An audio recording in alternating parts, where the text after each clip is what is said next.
আমরা আমাদের লাস্ট ক্লাসে এই পর্যন্ত ছিলাম, যেখানে আমরা কিছু প্রত্যেকটা একটা ইন্টিজার নাম্বার, একটা ফ্লোট নাম্বার, একটা ডাবল নাম্বার নিয়েছিলাম এবং সেই নাম্বারগুলো আমরা একটি লাইনে প্রিন্ট করেছি। এখন আমরা যদি চাই যে প্রিন্টএফের মতো একটি মাত্র স্ক্যানে ব্যবহার করে সবগুলো নাম্বার নিতে, তাহলে সেটা কি পসিবল? হ্যাঁ, অবশ্যই পসিবল। সেটার জন্য আমাদের কি করতে হবে, আমরা এখানে একটু আগেই প্রিন্ট করব যে input and integer comma float comma double number করার পরে আমরা এই বাকি জিনিসগুলো কেটে দিব। এরপর স্ক্যানএফ দিয়ে %d দিয়ে আমরা প্রথমে ইন্টিজার নাম্বার নিব, এরপর %f দিয়ে একটা ফ্লোট নাম্বার নিব, %lf দিয়ে আমরা একটা ডাবল নাম্বার নিব।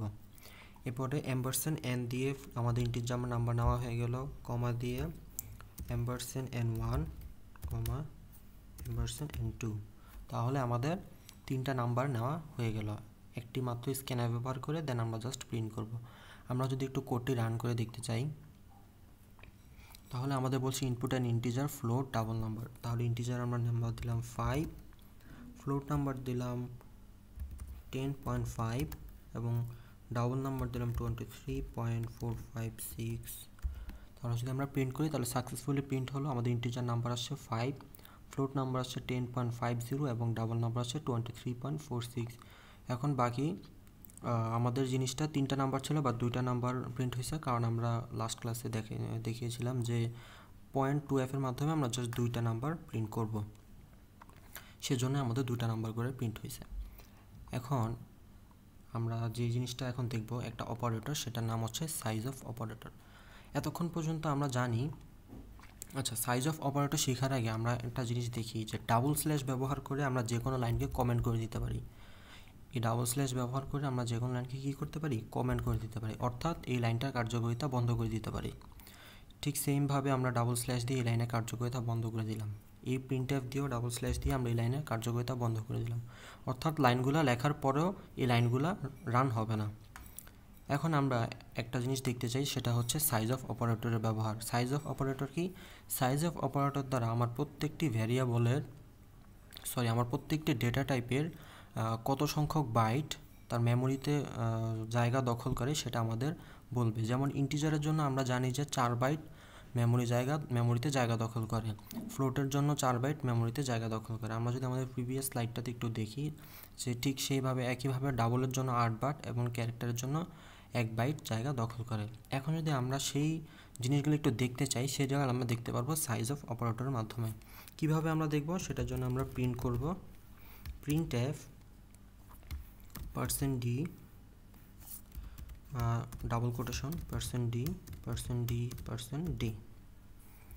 এবং কমা দিয়ে আমরা লিখব সাইজ অফ ফার্স্ট ব্র্যাকেটে আমরা ইন্টিজার নাম্বারটা দেখব। তাহলে ইন্টিজার নাম্বার কি নামে সেভ করেছি, n, তাহলে n, কমা দিয়ে সাইজ অফ ফার্স্ট ব্র্যাকেট দিয়ে n1, কমা দিয়ে সাইজ অফ ফার্স্ট ব্র্যাকেট দিয়ে n2। এরপর কী করতে হবে, লাইন ক্লোজের জন্য একটা সেমিকোলন দিতে হবে। এখন আমরা জানি যে এই জিনিসটা এক লাইনে প্রিন্ট হয়ে যাবে কোনো স্পেস ছাড়া, সেজন্য স্পেস দিয়ে আমি আলাদা করতে চাইলে এখানে একটা স্পেস দিয়ে দিতে পারি, যাতে আমার জিনিসটা আলাদা আলাদা দেখায়। এখন যদি আমরা একটু রান করি, আমাদের জন্য আমরা সাকসেসফুলি দেখতে পারতেছি যে আমাদের ইন্টিজারের জন্য 4 বাইট, ফ্লোটের জন্য 4 বাইট এবং ডাবলের জন্য জানি যে 8 বাইট জায়গা দখল করে সেই 8টা প্রকাশ করছে। এখন অনেকে একটু কনফিউজ হতে পারে যে আমরা জানি যে ইন্টিজার নাম্বার প্রিন্ট করার জন্য %d দিই, ফ্লোটের জন্য %f দিই, ডাবলের জন্য %lf দিই, আমরা কেন এগুলো ব্যবহার না করে সব দিয়ে দিলাম? আসলে ওইটা তো আমরা ইন্টিজার নাম্বার প্রিন্ট করার জন্য দিই, বাট আপাতত আমি তো ফ্লোট কোনো নাম্বার প্রিন্ট করতেছি। আমি কি প্রিন্ট করতেছি?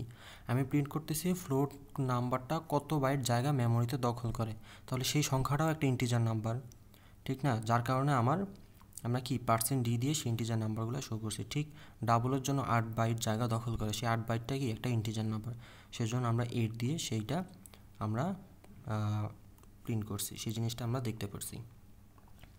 এখন যদি আমরা একটু দেখি যে আমরা কিভাবে একটা কি করতে পারি, যে আমরা একটা ক্যারেক্টার প্রিন্ট করতে পারি। যেমন এতক্ষণ পর্যন্ত ইন্ট, ফ্লোট, ডাবল, প্রিভিয়াস স্লাইডটা যদি একটু ওপেন করি, যে ইন্ট, ফ্লোট, ডাবল আমাদের হয়ে গেল। এখন আমরা একটু ক্যারেক্টারটা দেখতে চাই। ক্যারেক্টারটা কি, ক্যারেক্টারটা ঠিক আগের মতো সেম। যদি আমি একটু লিখি ক্যারেক্টারের ডেটা টাইপ কীভাবে আমরা লিখি, CHAR স্পেস, আমি যে কোনো একটা নাম দিলাম, সি নামে সাপোজ আমি দিলাম। দেন আমি কি করব, যে সেই ক্যারেক্টারটা একটা ইনপুট নিতে চাই, অথবা ইনপুট ছাড়া যদি প্রথমে দেখাই সি সমান সমান আমরা কি করব, একটা সিঙ্গেল ইয়া ব্যবহার করব, এটা কি বলে, সিঙ্গেল কোটেশন ব্যবহার করব। সিঙ্গেল কোটেশনের ভিতরে আমি যে ওয়ার্ডটা প্রিন্ট করতে চাই সেই ওয়ার্ডটা দিব। সাপোজ আমি প্রিন্ট করতে চাই ডি, তাহলে আবার সিঙ্গেল কোট দিয়ে সেটা শেষ করতে হবে।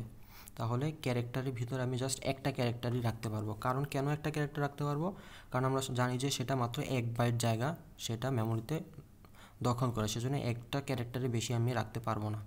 এখন যদি আমি প্রিন্ট করি, সাপোজ এই লাইনটা আমি কমেন্ট করে দিলাম, এখন জাস্ট সিটা যদি আমি প্রিন্ট করি তাহলে লিখব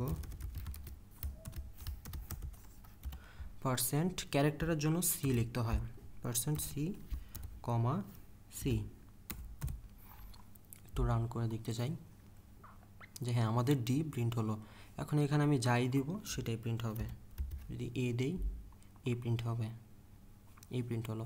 এখন যদি আমি সেটা কাজটা কি করতে পারি, যদি আগে ইনিশিয়াল না করি যদি স্ক্যানএফ ব্যবহার করতে চাই সেটাও আমি করতে পারি। কীভাবে, ঠিক সেম আগে যেভাবে করতাম এভাবেই, পার্সেন্ট মনে রাখতে হবে যে সি, ক্যারেক্টারের জন্য %C, তাহলে এম্পারসেন্ট কী নামে আমরা ক্যারেক্টারটা সেভ করেছি, সি নামে যদি দিই, এবার আমি একটা ইয়া নিয়ে করতে পারবো, একটা ভ্যালু নিয়ে সাপোজ এস দিলে এস আমার প্রিন্ট হলো। তাহলে আমাদের ক্যারেক্টারটাও আমরা শিখে গেলাম। ঠিক সেভাবে যদি আমি একটু ক্যারেক্টারের সাইজ অফটা দেখতে চাই সেটা আমি দেখতে পারি, চাইলে আমি এখানে লিখতে পারি যে %C,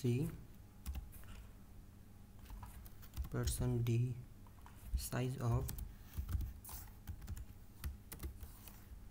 সি। তাহলে সি এর যে ইয়াটা আছে সেটার ক্যারেক্টারটা আমি সাইজ দেখতে চাই। আমরা জানি যে কি 1 বাইট দেখানোর কথা, অবশ্যই 1 বাইটই দেখাবে, হ্যাঁ 1 বাইট দেখালো। এখন আমরা যে জিনিসটা শিখব সেটা হচ্ছে স্ট্রিং। আচ্ছা, এতক্ষণ পর্যন্ত আমরা জানি যে আমরা কি করতে পারি, যে ক্যারেক্টারের মাধ্যমে একটা মাত্র ওয়ার্ড আমরা নিয়ে সেটা প্রিন্ট করতে পারি। কিন্তু আমি চাচ্ছি যে না, আমি অনেকগুলা লাইন একসাথে প্রিন্ট করতে চাই। হ্যাঁ, অনেকগুলা বা একটা পুরো লাইন যদি আমি প্রিন্ট করতে চাই, যেখানে আমার ক্যারেক্টারও থাকবে, ফ্লোট নাম্বারও থাকতে পারে, ইন্টিজারও নাম্বার থাকতে পারে, ডাবল নাম্বার থাকতে পারে, এই সমস্ত এই 4টা টাইপের যেই ডেটা টাইপ আছে সবগুলো একসাথে যদি কম্বাইন করি তাহলে সেটা স্ট্রিং হবে। তার মানে একটা বোঝা গেল যে একটা স্ট্রিংয়ের ভিতর কী কী থাকতে পারে, ইন্টিজার টাইপের নাম্বার থাকতে পারে, স্পেস থাকতে পারে, কমা থাকতে পারে, সেমিকোলন থাকতে পারে, যে কোনো সাইন থাকতে পারে, ডাবল নাম্বার, ক্যারেক্টার নাম্বার, সব কিছু থাকতে পারে। তাহলে স্ট্রিংটা আমরা কিভাবে ডিক্লেয়ার করব, আমাদের স্ট্রিং ডিক্লেয়ার করার যে সিস্টেম সেটা হচ্ছে একটা ক্যারেক্টারকেই আমাদের প্রথমে সেটার ডিক্লেয়ার করার পরে, যে সাপোজ ক্যারেক্টার আমি str ফর স্ট্রিং, এবং এটা যে কোনো নামের হতে পারে, str দাও যেটা ইচ্ছা, সেটা তোমাদের ইচ্ছা, তোমরা যে কোনো নাম দিতে পারো। str দিয়ে আমাদের একটা থার্ড ব্র্যাকেট দিতে হবে, সেটার ভিতর আমাদের তার সাইজটা দিতে হবে।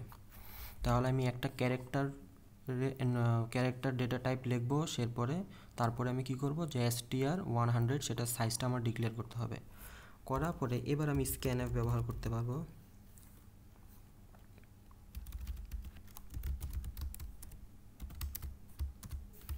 স্ক্যানএফ %, এটা যেহেতু একটা স্ট্রিংয়ের জন্য %s ইউজ করা লাগে, তাহলে %l কমা দিয়ে str, তাহলে আমার হলো। এবার প্রিন্ট করতে চাইলে আমি %s, str, আমি যদি একটু রান করি,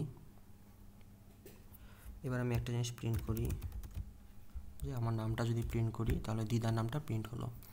তাহলে আর আবার যদি একটু রান করি, একটু দেখাই আমি, যে D01 ID.A2 তাহলে অনেকগুলা এখানে আমি কি ব্যবহার করলাম, ক্যারেক্টার ব্যবহার করলাম, একটা ইন্টিজার নাম্বার ব্যবহার করলাম, একটা আমি সাইন ব্যবহার করলাম, সাইন ব্যবহার করলাম, এবার একটা ডাবলের আমরা যে ফ্লোটের নাম্বার জন্য আমরা কি লিখি, যে 0.23 সাপোজ একটা ফ্লোট টাইপের নাম্বার আমি দিলাম। তো সব ধরনের ইনপুট নিয়ে যে কাজ করতে পারবে সেই হচ্ছে স্ট্রিং। যদি প্রিন্ট করি, যে দেখবো যে আমরা হ্যাঁ ঠিকভাবে প্রিন্ট হচ্ছে। তবে এখানে একটা সমস্যা আছে, সেটা হচ্ছে আমরা এই স্ক্যানএফ দিয়ে ব্যবহার করে যদি আমরা এটা স্ট্রিংটা ব্যবহার করি, সেই ক্ষেত্রে তারা স্পেস কাউন্ট করে না। অর্থাৎ স্পেস পাইলেই সেই লাইনটা স্পেস কাউন্ট করে না, মানে স্পেস পাইলে সেই লাইনটা ব্রেক হয়ে যাবে, অর্থাৎ স্পেসের পর আর কোনো কিছু প্রিন্ট হবে না। একটু যদি আমি দেখাই, সাপোজ মাই স্পেসের পর যদি আমি নেম লিখি, তাহলে প্রিন্ট হওয়ার কথা ছিল কি মাই নেম পুরা লেখাটা, কিন্তু আমি বলছি যে স্পেস যখনই সে পাবে লাইনটা ব্রেক হয়ে যাবে, সেই লাইনটার প্রিন্ট হবে না, অর্থাৎ শুধু মাই লাইনটা প্রিন্ট হবে। আমি যদি একটু ইন্টার দিয়ে যদি দেখি যে হ্যাঁ শুধু মাই নেমটা প্রিন্ট হয়েছে, নেম ওয়ার্ডটা প্রিন্ট হয় না, অনলি মাই ওয়ার্ডটা প্রিন্ট হয়েছে। আবার একটু রান করি, আমার নামটা যদি দিই দিদার স্পেস আহমেদ, তাহলে কি প্রিন্ট হবে? শুধু দিদার প্রিন্ট হবে। কিন্তু আমি তো তা চাই না, আমি তো চাই আমি যা লিখবো সব প্রিন্ট হবে। এটা কিভাবে করতে পারি? এই প্রবলেমটা সলভ করার জন্য আমরা স্ক্যানএফ ব্যবহার করব না। আমরা স্ক্যানএফ ব্যবহার না করে, এটাকে কমেন্ট করে দিই, স্ক্যানএফ ব্যবহার না করে আমরা লিখব, আমরা গেটস নামে একটা গেটস ওয়ার্ডটা ব্যবহার করব। সেটার জন্য আমাদের কি করব, আমরা GETS গেটস একটা ফার্স্ট ব্র্যাকেট দিব, দেন যেই নামে আমি স্ট্রিংটা সেভ করছি সেই নামটা দিব STR, একটা সেমিকোলন দিলে আমার কাজ শেষ। এখন যদি আমি একটু রান করি,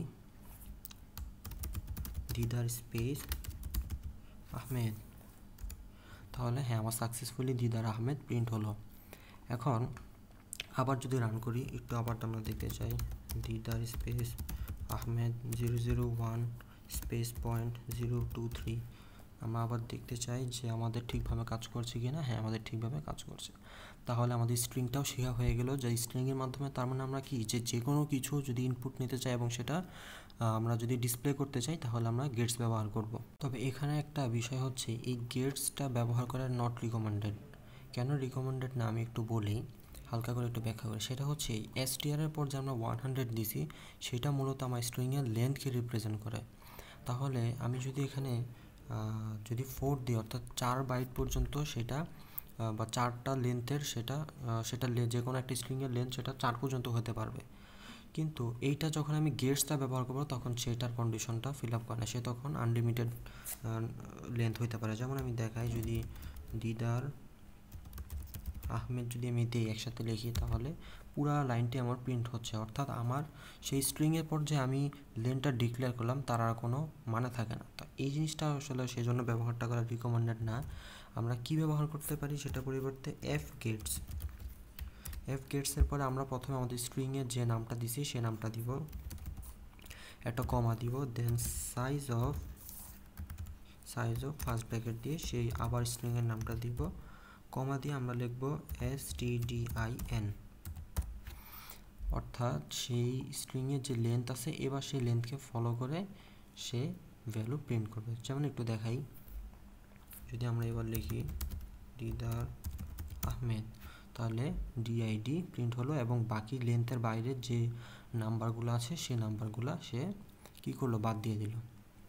সেজন্য আমরা এফ গেটসটা ব্যবহার করব। এই জিনিসটা একটু আমাদের খেয়াল রাখতে হবে। আরেকটা বিষয় হচ্ছে, এই যে আমরা যে স্ট্রিংয়ের লেন্থটা আমরা 4 ডিক্লেয়ার করলাম, সেটা যদি আমরা দেখতে চাই, কারণ আমরা জানি যে ক্যারেক্টারে সাধারণত কি 1 বাইট জায়গা দখল করে, সেক্ষেত্রে আমরা এখন যদি আমরা যে স্ট্রিংটা আমরা নিলাম সেই স্ট্রিংটা যদি একটু দেখি যে সেটা সাইজ কত হয়, সেটা কীভাবে দেখতে পারি, যে printf %d দিয়ে str যদি দিই, সাইজ অফ দিয়ে str দিলে, অর্থাৎ আমরা এখন দেখতে চাইছি এইটার আসলে এখন কত বাইট জায়গা দখল করে, সেটা দিলে আমরা দেখতে পাবো যে সেটা 4 বাইট পরিমাণ জায়গা দখল করে, অর্থাৎ সেটা এখন আর ক্যারেক্টার কিন্তু আর 1 বাইটের নেই। তো এই ছিল মোটামুটি আজকের ক্লাসের